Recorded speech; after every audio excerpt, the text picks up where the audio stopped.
जोहार दोस्तों, आप सभी का स्वागत है आपके अपने YouTube channel expert for Jharkhand में। दोस्तों, आज के इस वीडियो में आपको केंद्रीय सरकार के द्वारा जो 23 जुलाई को आम बजट पेश किया गया है निर्मला सीतारमण के द्वारा, और ये प्रधानमंत्री मोदी 3.0 का ये पहला बजट है दोस्तों। यानी कि तीसरी बार जो आपके प्रधानमंत्री नरेंद्र मोदी जी बने हैं उसका कार्यकाल में ये पहला बजट है। और ये 2024-25 का जो बजट है दोस्तों, इस बजट को हम संपूर्ण व्याख्या के साथ देखेंगे इस वीडियो में। और परीक्षा से संबंधित जितने भी इसमें महत्वपूर्ण पॉइंट होंगे या फिर जितने बिंदु हैं जो कि आपके एग्ज़ाम के दृष्टिकोण से काफ़ी महत्वपूर्ण होगा दोस्तों, जो कि यहाँ से आपके सवाल पूछे जाएंगे। और कंफर्म है दोस्तों, 2-3 सवाल तो यहाँ से आपके रहेंगे ही रहेंगे एग्ज़ाम में। तो जो सीजीएल के छात्र हैं या फिर आप किसी भी एग्ज़ाम की तैयारी कर रहे हैं दोस्तों, तो भी आपके लिए जो है ये वीडियो काफ़ी ज़्यादा हेल्पफुल होने वाला है। तो आप वीडियो को अंत तक देखिए दोस्तों, क्योंकि किसी भी प्रतियोगी परीक्षा की अगर आप तैयारी करते हैं तो आपके बजट से जो है वो 3 से 4 प्रश्न आपसे एग्ज़ाम में पूछे जाते हैं।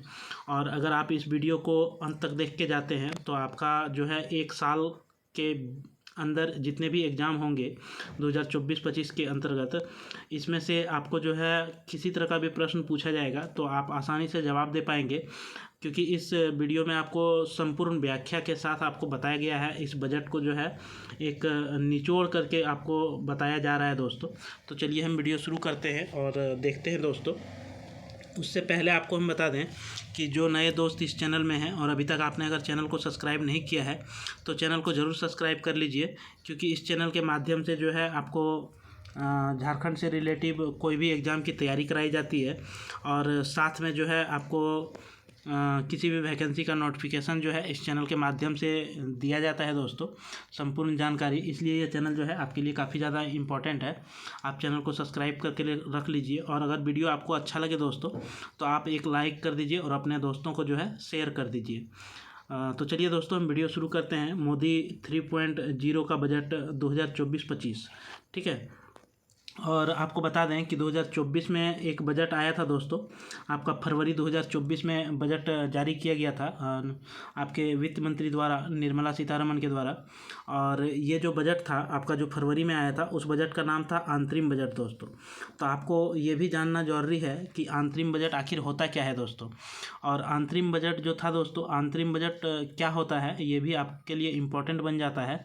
और आपका जो राजस्व और व्यय जो है इसमें शामिल किए जाते हैं, ठीक है।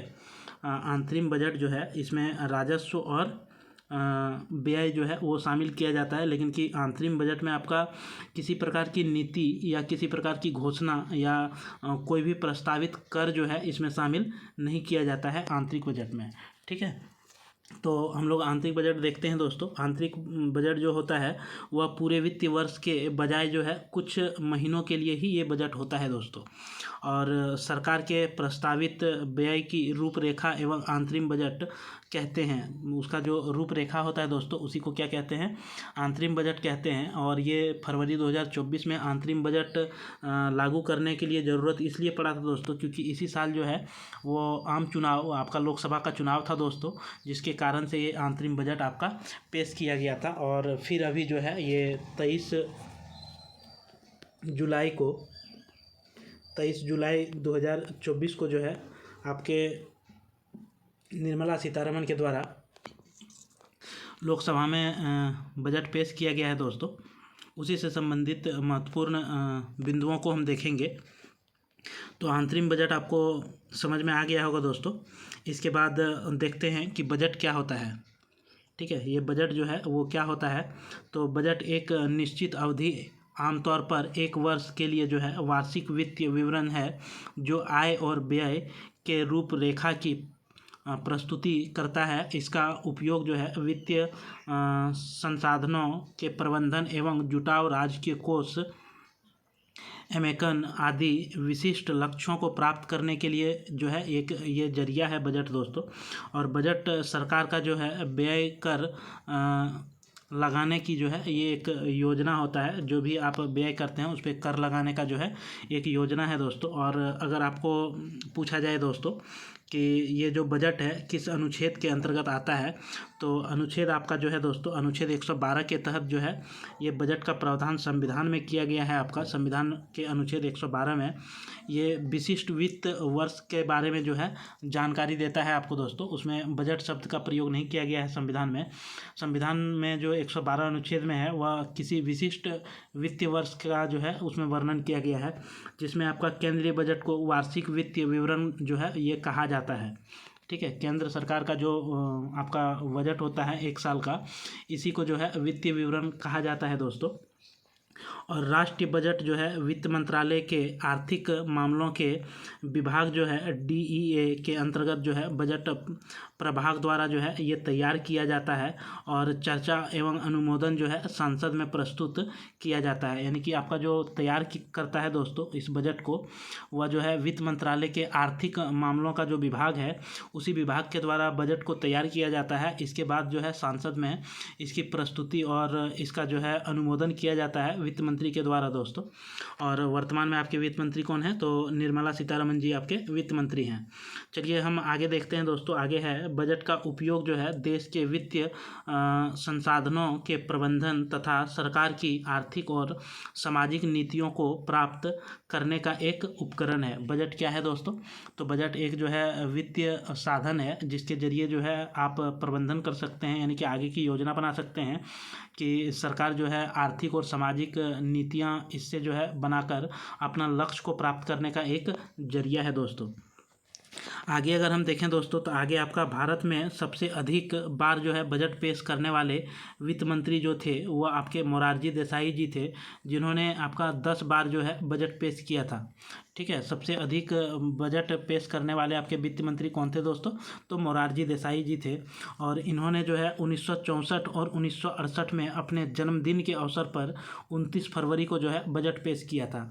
और आपको पता होगा दोस्तों कि 29 फरवरी लीप ईयर्स में, मतलब यानी कि आपको बोला जाए तो 4 वर्ष के बाद जो है एक बार ही 29 फरवरी आता है। और इस तरह से मोरारजी देसाई ने 2 बार अपने जन्मदिन 1964 में और 1968 जो था दोस्तों ये लीप ईयर वर्ष था, और इसमें 29 फरवरी को जो है इन्होंने बजट पेश किया था मोरारजी देसाई ने लोकसभा में। तो सबसे ज़्यादा बजट पेश करने वाले जो आपसे क्वेश्चन जो है ऐसे भी पूछे जाएंगे दोस्तों कि सबसे अधिक बजट पेश करने वाले लोकसभा में कौन से वित्त मंत्री थे, तो उसका नाम है मोरारजी देसाई। इसके बाद आगे देखते हैं दोस्तों। आगे जो है आपका पॉइंट है, इम्पोर्टेंट पॉइंट है कि 1973-74 को भारत का ब्लैक बजट कहा जाता है। 1973-74 में जो है आपका भारत में जो बजट पेश किया था उस बजट का नाम जो है वो ब्लैक बजट के नाम से जाना जाता है। ऐसा क्यों दोस्तों? तो ऐसा इसलिए क्योंकि बजट का घाटा जो था वो 550 करोड़ रुपया जो है घाटा हो गया था इस बजट में, इसलिए इस बजट का जो नाम दिया गया वो ब्लैक बजट के नाम से जो है इसे जाना जाने लगा। चलिए नेक्स्ट देखते हैं दोस्तों। आगे आपका है कि आर वेंकटरमन और प्रणब मुखर्जी जो है भारत के ऐसे 2 वित्त मंत्री थे जो बाद में भारत के राष्ट्रपति पद पर भी कार्य किया। यानी कि आपका आर वेंकटरमन और प्रणब मुखर्जी 2 ऐसे वित्त मंत्री हैं जिन्होंने वित्त मंत्री तो कार्य किया ही दोस्तों, साथ में आपके भारत के राष्ट्रपति का भी प्रतिनिधित्व किया। इसके बाद चलिए आगे देखते हैं। आगे है कि भारत में पहली बार कॉरपोरेट टैक्स की शुरुआत जो है वह 1987 में की गई थी। और इस टाइम जो है आपका जो बजट पेश किया था दोस्तों वह राजीव गांधी के द्वारा जो है बजट पेश किया गया था। कॉरपोरेट टैक्स के जो पहली बार आपका लोकसभा में आया था, कॉरपोरेट टैक्स का नियम शुरुआत हुआ था वो 1987 में राजीव गांधी के द्वारा जो है ये लाया गया था दोस्तों। तो राजीव गांधी उस समय क्या थे? वित्त मंत्री थे। चलिए नेक्स्ट प्रश्न देखते हैं। नेक्स्ट आपका पॉइंट है दोस्तों कि अंतरिम बजट शब्द का पहली बार जो प्रयोग किया गया था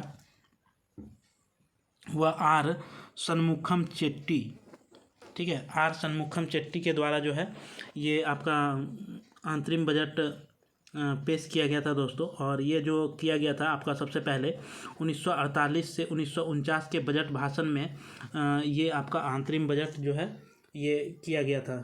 ठीक है, तो चलिए दोस्तों नेक्स्ट पॉइंट हम देखते हैं। नेक्स्ट पॉइंट है कि आपका भारत में 7 अप्रैल 1860 को जो है ईस्ट इंडिया कंपनी द्वारा ब्रिटिश क्राउन के अंतर्गत पहला बजट पेश किया गया था। आपसे अगर पूछेगा दोस्तों कि भारत में सबसे पहला बजट कब पेश किया गया है, तो सबसे पहला बजट जो पेश किया गया है भारत में वो 7 अप्रैल 1860 ईस्वी को किया गया था। और उस टाइम जो है यहाँ पे ईस्ट इंडिया कंपनी का जो है शासन चल रहा था दोस्तों। तो ब्रिटिश क्राउन के अंतर्गत जो था ये पहला बजट पेश किया गया था। और भारत में बजट पेश करने वाले पहले वित्त मंत्री जो थे दोस्तों, तो आपका जेम्स विलियमसन थे। कौन थे दोस्तों? James Williamson. 1860 में जो है इन्होंने सबसे पहले भारत में बजट को पेश किया था। नेक्स्ट पॉइंट देखते हैं दोस्तों। नेक्स्ट पॉइंट है कि साल 2000 में तक जो है बजट शाम को पेश करने का प्रावधान था दोस्तों। मतलब आपका बता दें कि 2000 ईस्वी से पहले जो बजट पेश किया जाता था वह शाम के समय जो है शाम 5 बजे के समय आपका पेश किया जाता था। और इसके बाद जो है दोस्तों लेकिन यशवंत सिन्हा जब आपके वित्त मंत्री थे, इसके द्वारा 2001 में जो है बजट पेश किया करने का जो समय है वो बदलाव कर दिया गया और ये समय जो है आपका 11 बजे सुबह कर दिया गया। ठीक है, 11 बजे सुबह कर दिया गया। और 2000 में जो शाम में जो बजट पेश हुआ था, अंतिम बजट जो पेश हुआ था दोस्तों, आपका सर बेसिल ब्लैकेट के द्वारा जो है ये बजट को पेश किया गया था आपका। और ये अंतिम बजट जो पेश हुआ था दोस्तों, इसी के द्वारा आपका 2000 में किया गया था। और अगर सबसे पहले अगर बात किया जाए कि सबसे पहले जो है भारत में शाम को जो ये बजट पेश होता था, इस समय को जो है कब निर्धारित हुआ था, तो 1924 में जो है ये समय आपका निर्धारित किया गया था। चलिए दोस्तों, ये था आपका बेसिक जानकारी बजट से संबंधित दोस्तों।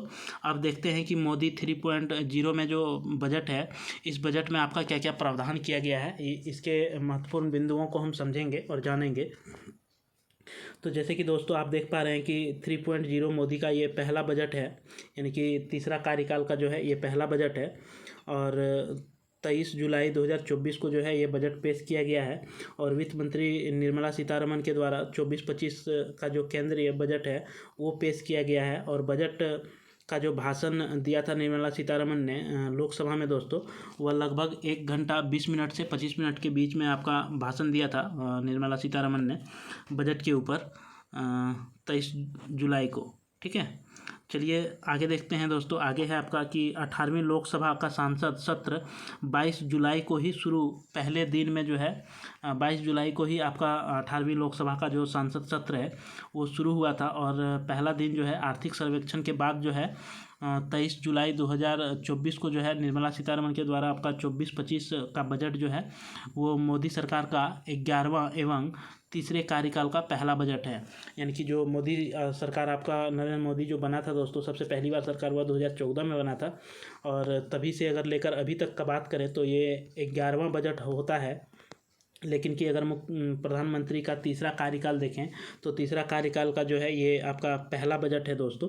और निर्मला सीतारमण जो बजट पेश करने वाले वित्त मंत्री हैं, ये 7 बार जो है लगातार पेश करने वाली पहली वित्त मंत्री बन गई है। यानी कि अभी तक जो है पूरे भारत में आपके जो है किसी ने भी लगातार 7 बार जो है वो बजट पेश नहीं किया है दोस्तों। क्योंकि मोरारजी देसाई जो थे दोस्तों, वह 10 बार बजट को पेश किए थे, लेकिन कि लगातार जो है वो 6 बार ही बजट पेश किए थे। और 4 बार जो है वो बीच में गैपिंग उसका हुआ था। लगातार बजट जो उन्होंने पेश किया था मोरारजी देसाई ने, वो 6 बार ही किया था। तो इसलिए निर्मला सीतारमण जो है ये भारत के पहले ऐसे वित्त मंत्री हैं जिन्होंने लगातार 7 बार जो है अभी तक बजट पेश कर चुका है। आगे पॉइंट देखते हैं दोस्तों। आगे पॉइंट है आपका कि इस साल 2 बार बजट पेश हुआ। पहला बजट आपका फरवरी में हुआ था जिसका नाम था अंतरिम बजट दोस्तों।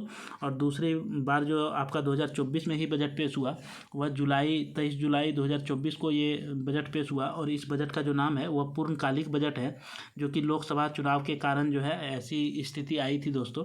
आपके 1 साल में 2 बार बजट पेश करना, ये लोकसभा चुनाव का ही कारण है। और आगे देखते हैं दोस्तों। आगे पॉइंट है आपका कि इस बजट में जो है प्राथमिकता दी गई है, ये 9 बिंदुओं को जो है आपका प्राथमिकता दी गई है दोस्तों। पहला जो है आपका कृषि में उत्पादकता और लचीलापन, इसमें प्राथमिकता दी गई है। इसके बाद रोजगार और कौशल को जो है प्राथमिकता दी गई है। आपका समावेशी मानव विकास और सामाजिक न्याय के बारे में आपका प्राथमिकता दी गई है। उत्पादन और सेवाओं में, शहरी विकास में, आधारभूत संरचना में, ऊर्जा स्वतंत्रता में और नवाचार, अनुसंधान और विकास के लिए जो है प्राथमिकता दी गई है, और अगली पीढ़ी के सुधार के लिए। यानी कि कुल 9 बिंदुओं के ऊपर जो है सबसे ज़्यादा ये बजट जो है फोकस करती है दोस्तों।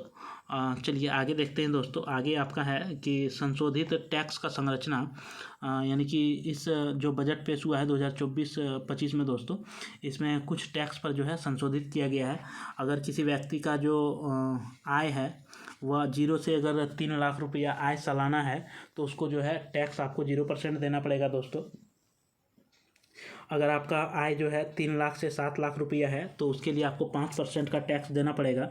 और पहले जो ये था दोस्तों 3 से 6 लाख था, जो कि अभी 3 से 7 लाख कर दिया गया। और 7 से 10 लाख के लिए जो है आपको 10% का टैक्स देना पड़ेगा। और 10 से 12 लाख के लिए आपको 15% टैक्स देना पड़ेगा।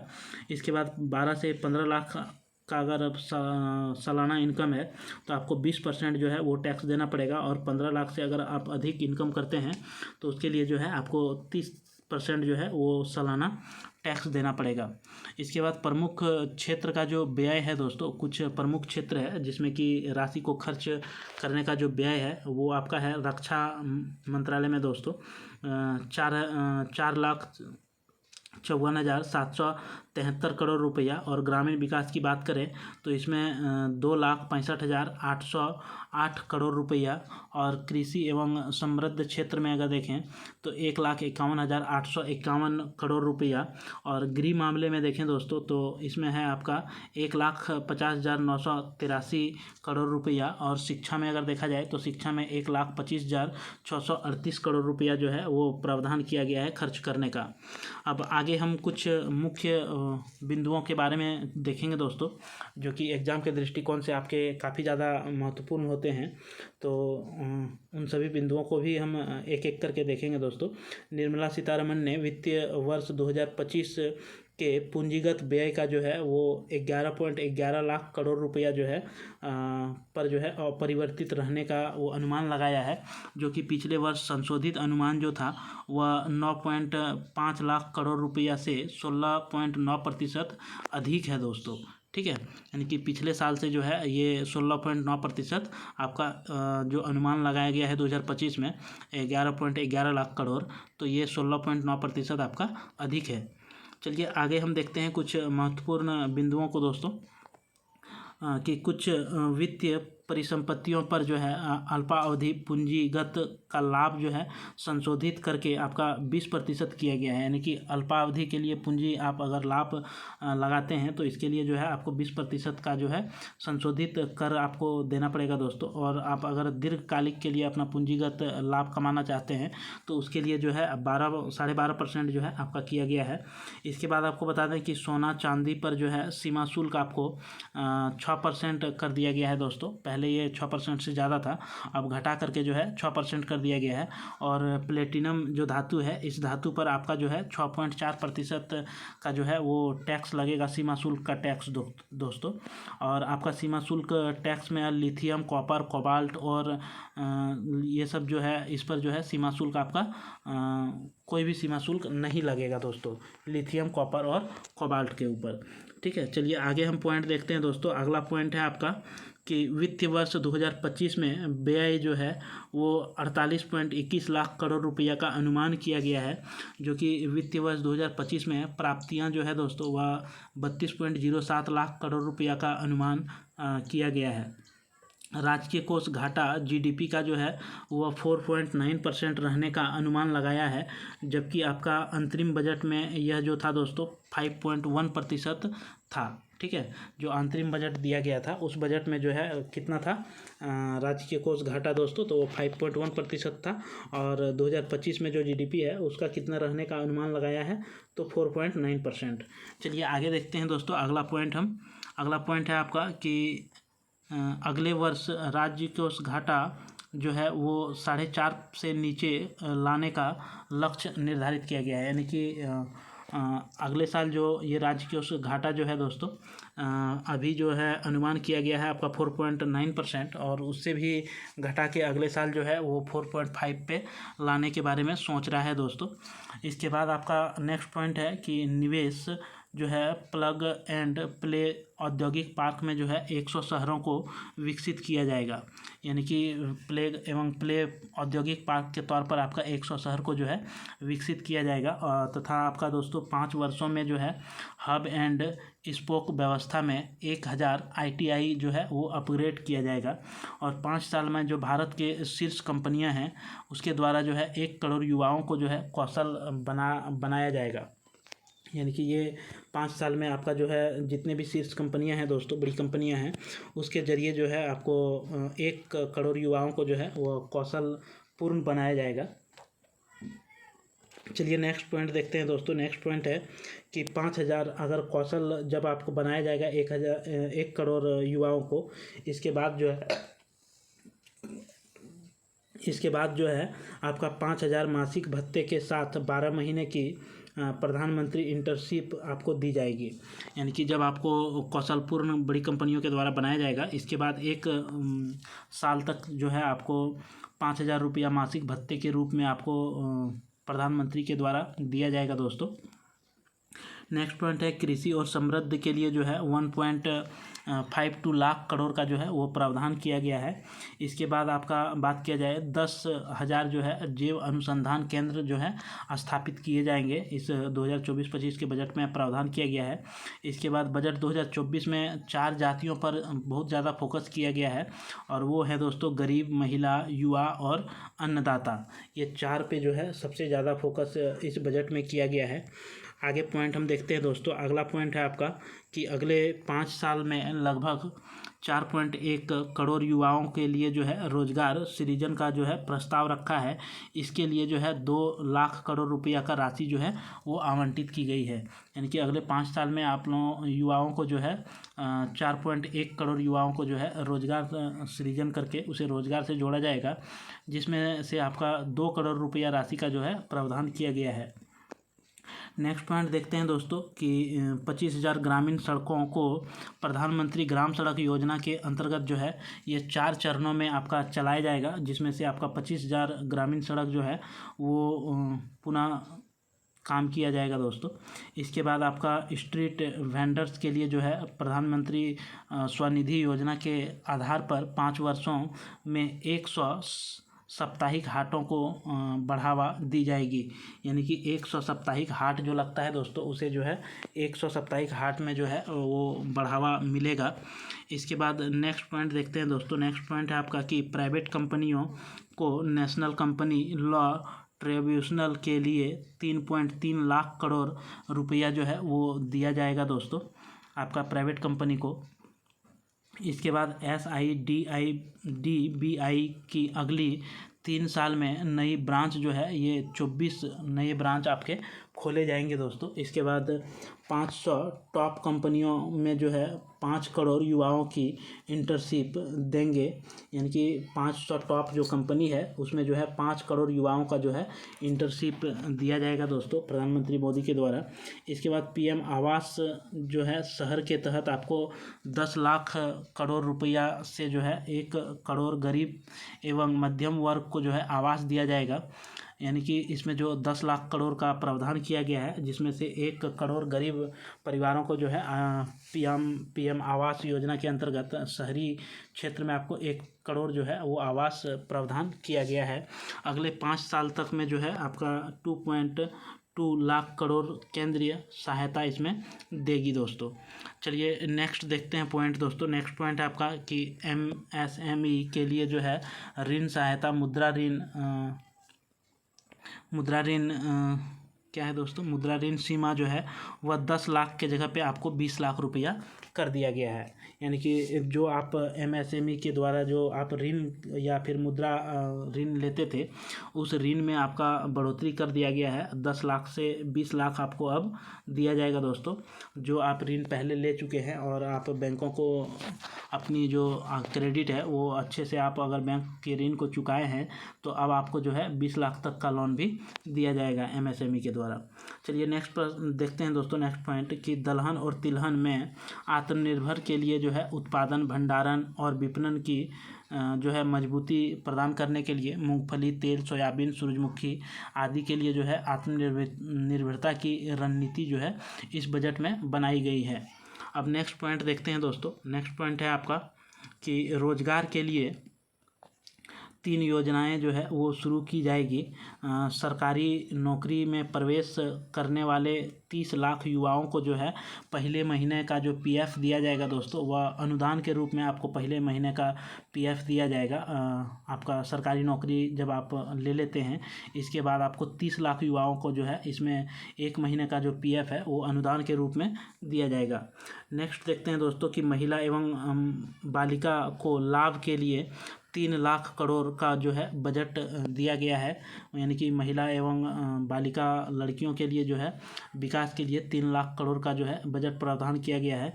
इसके बाद पूर्वोत्तर क्षेत्र में भारतीय डाक भुगतान की जो है 100 से अधिक शाखाएं जो है वो खोली जाएगी। आपके पूर्वोत्तर क्षेत्र की जो राज्य है दोस्तों, उन सभी राज्यों में भारतीय डाक भुगतान का जो है 100 से अधिक शाखाएं जो है वो खोली जाएगी। इसके बाद अगर बात करें दोस्तों, बिहार सड़क के लिए जो है 26,000 करोड़ रुपया जो है नरेंद्र मोदी के द्वारा प्रस्तावित किया गया है और 21,000 करोड़ रुपया जो है बिहार में आपका पावर प्लांट लगेगा। यानी कि सड़क में बिहार के लिए 26,000 करोड़ दिया गया और 21,000 करोड़ आपका पावर प्लांट के लिए दिया गया, तथा बिहार को जो है वित्तीय सहायता भी प्रदान की जाएगी दोस्तों। और साथ में बता दें कि आंध्र प्रदेश को भी 15,000 करोड़ जो है वो पैकेज के रूप में दिया गया इस 24-25 के बजट में।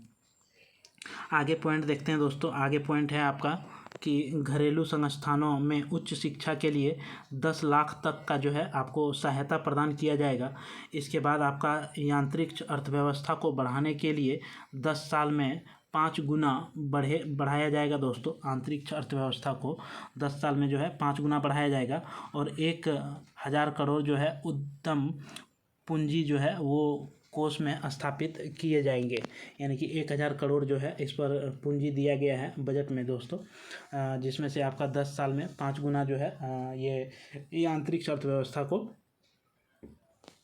बढ़ाने का लक्ष्य रखा गया है।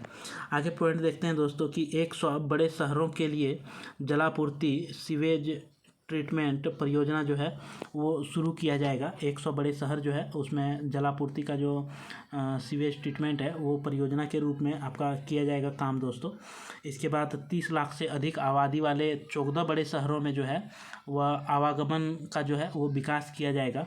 यानी कि जिस शहर की आबादी जो है वो 30 लाख से अधिक है, ऐसे 14 शहरों का जो है यातायात व्यवस्था को जो है वह सुदृढ़ बनाया जाएगा दोस्तों। नेक्स्ट पॉइंट है कि प्रधानमंत्री शहरी आवास 2.0 के तहत जो है 1 करोड़ को जो है लाभ मिलेगा। यानी कि 1 करोड़ आवास जो है आपके बनाए जाएंगे शहरी आवास के तहत दोस्तों, जिसमें से आपका गरीब और मध्यम वर्ग के व्यक्तियों को जो है ये आवास का जो है प्रावधान किया गया है। अगला पॉइंट देखते हैं दोस्तों। अगला पॉइंट है आपका कि बिहार पर्यटन नालंदा का विकास जो है वो किया जाएगा। साथ में आपका राजगीर टूरिस्ट सेंटर का जो है ये भी निर्माण किया जाएगा और आपदा पर जो है बिहार को 11,000 करोड़ जो है वो दिया गया है। आपदा जैसे बाढ़ जैसे आपदा जो है बिहार में बाढ़ आते रहता है दोस्तों, इस बाढ़ जैसे आपदा को निपटने के लिए 11,000 करोड़ रुपया का प्रावधान किया गया है आपके बजट में। आगे देखते हैं दोस्तों, कुछ मुख्य पॉइंट है, आपको वो मुख्य पॉइंट को आपको हम थोड़ा सा बता देते हैं। बजट का जो शाब्दिक अर्थ है दोस्तों वह क्या होता है, तो चमड़े की थैली। ठीक है, तो बजट का जो शाब्दिक अर्थ है वो चमड़े की थैली होता है। और भारत का जो पहला बजट पेश हुआ था दोस्तों वह 18 फरवरी 1860 को हुआ था। James Wilson east India company का जो था, इन्होंने सबसे पहला बजट पेश किया था भारत में। और बजट प्रणाली की जो शुरुआत किया गया, उस टाइम जो वायसराय था दोस्तों, कौन था? तो लॉर्ड कैनिंग जो था उस समय आपका वायसराय था। इसके बाद केंद्रीय बजट की जो तैयारी और प्रस्तुति की जाती है वो किसके द्वारा की जाती है? तो आर्थिक मामलों का जो विभाग है दोस्तों, इसके द्वारा जो है केंद्रीय बजट का जो है तैयार और प्रस्तुतिकरण किया जाता है। इसके बाद वार्षिक वित्त विवरण जो है अनुच्छेद कितना में वर्णित है? तो 112 में ये आपका वर्णित किया गया है दोस्तों। इसके बाद केंद्रीय बजट और रेलवे बजट को जो है एक साथ कब मिला दिया गया था? तो 2016-17 में जो है ये आपका केंद्रीय बजट और रेलवे बजट को जो है वो मिला दिया गया था। इसके बाद बजट जो है ये कौन तैयार करता है दोस्तों? तो आपका जो वित्त मंत्रालय है, वित्त मंत्रालय के द्वारा ही ये बजट को तैयार किया जाता है। तो आगे हम नेक्स्ट पॉइंट देखते हैं दोस्तों। नेक्स्ट पॉइंट है आपका कि स्वतंत्र के बाद जो है भारत का पहला बजट पेश करने वाला कौन सा व्यक्ति था? तो R.K. शनमुखम चेट्टी। कौन था स्वतंत्र भारत के पहला बजट पेश करने वाला? तो R.K. शनमुखम चेट्टी जी आपके थे। और पेपरलेस बजट जो है कितने बार पेश किया गया है दोस्तों? तो पेपरलेस बजट जो है अभी तक आपके 4 बार जो है वो पेश किया गया है। और सबसे पहली बार जो आपके पेपरलेस बजट पेश किया गया था वह 2021-22 में जो है ये पेपरलेस बजट पेश किया गया था। इसके बाद आपका है दोस्तों, भारत की पहली महिला वित्त मंत्री कौन है? तो इसका जो राइट आंसर होगा दोस्तों आपका हो जाएगा इंदिरा गांधी। इंदिरा गांधी जो है आपके भारत के पहले महिला वित्त मंत्री हैं। इसके बाद शून्य बेस बजट कब जो है पेश हुआ था? तो शून्य बेस बजट जो है वो 1987 ईस्वी को जो है आपका शून्य बेस बजट जो है वो पेश किया गया था। और सबसे लंबा बजट भाषण अभी तक लोकसभा में किसने दिया है दोस्तों? तो इसका जो राइट आंसर होगा वो निर्मला सीतारमण जी हो जाएगा। और इन्होंने करीब आपके 2 घंटा 40 मिनट तक जो है लगातार भाषण दिया था बजट के ऊपर। तो ये अभी तक का जो है सबसे लंबा भाषण है आपके लोकसभा में, जो कि वित्त मंत्री आपके निर्मला सीतारमण के द्वारा दिया गया है। अगला पॉइंट है दोस्तों कि गणतंत्र भारत का पहला बजट जो है जॉन मैथाई के द्वारा ये पेश किया गया था 28 फरवरी 1950 को। ठीक है, गणतंत्र भारत जब हो गया, यानी कि 26 जनवरी को जो है आपका भारत जो है वो गणतंत्र हो गया था। उसके बाद जो है पहला बजट पेश करने वाले जो व्यक्ति थे वह जॉन मैथाई थे। और 28 फरवरी 1950 को इन्होंने बजट को पेश किया था। इसके बाद आपके प्रधानमंत्री पद पर रहते हुए भी मतलब बजट उन्होंने पेश किया। ऐसे जो प्रधानमंत्री थे दोस्तों, आपके 3 प्रधानमंत्री ऐसे हैं जो कि प्रधानमंत्री पद पर रहते हुए उन्होंने बजट पेश किया। पहला आपका जवाहरलाल नेहरू है दोस्तों, दूसरा इंदिरा गांधी जी हैं और तीसरा आपका राजीव गांधी जी हैं। ये तीनों जो है अपना प्रधानमंत्री रहते हुए इन्होंने अपने बजट को जो है पेश किया था। इसके बाद ये आज का अंतिम पॉइंट है दोस्तों बजट से। तो बजट से जितनी भी महत्वपूर्ण जानकारियाँ थी वो सारी जानकारियाँ आपको हम बता दिए दोस्तों। भारत में बजट का जो प्रकार है वह कौन कौन सा प्रकार है दोस्तों? तो घाटे का बजट, संतुलित बजट और अधिशेष बजट। यानी कि भारत में जो बजट का प्रकार है ये 3 प्रकार का बजट होता है दोस्तों, घाटे का बजट, संतुलित बजट और अधिशेष बजट। तो ये आपको वीडियो कैसा लगा दोस्तों? बजट से संबंधित जितने भी महत्वपूर्ण आपसे एग्जाम में प्रश्न बन सकते थे उन सभी पॉइंटों को हमने बारीकी से आपको समझाया और बताया। अगर ये वीडियो आपको अच्छा लगा हो दोस्तों तो आप लाइक कर दीजिए और अपने दोस्तों को जो है ज़्यादा से ज़्यादा शेयर कर दीजिए, क्योंकि आपका शेयर ही मेरे लिए मोटिवेशन है दोस्तों। तो चलिए और एक बात बता दें कि जो नए दोस्त हैं चैनल में और अभी तक आपने अगर चैनल को सब्सक्राइब नहीं किया है तो चैनल को ज़रूर सब्सक्राइब कर लीजिए, क्योंकि इस चैनल के माध्यम से जो है आपको पढ़ाई से रिलेटिव कोई भी एग्ज़ाम का जो है वीडियो दिया जाता है और साथ में जो है आपका किसी भी वैकेंसी का नोटिफिकेशन जो है वो जानकारी दी जाती है। इसलिए ये चैनल जो है आपके लिए काफ़ी ज़्यादा इंपॉर्टेंट है दोस्तों। आप सब्सक्राइब करके बेल आइकन को जो है वो दबा लें ताकि आपको जो है मेरे द्वारा जो भी वीडियो दिया जाए वो सबसे पहले आप तक पहुँचे। तो चलिए हम फिर नेक्स्ट वीडियो में आपसे मिलेंगे दोस्तों। तब तक के लिए मेरे तरफ से सभी को जोहार, धन्यवाद, जय झारखंड, जोहार झारखंड।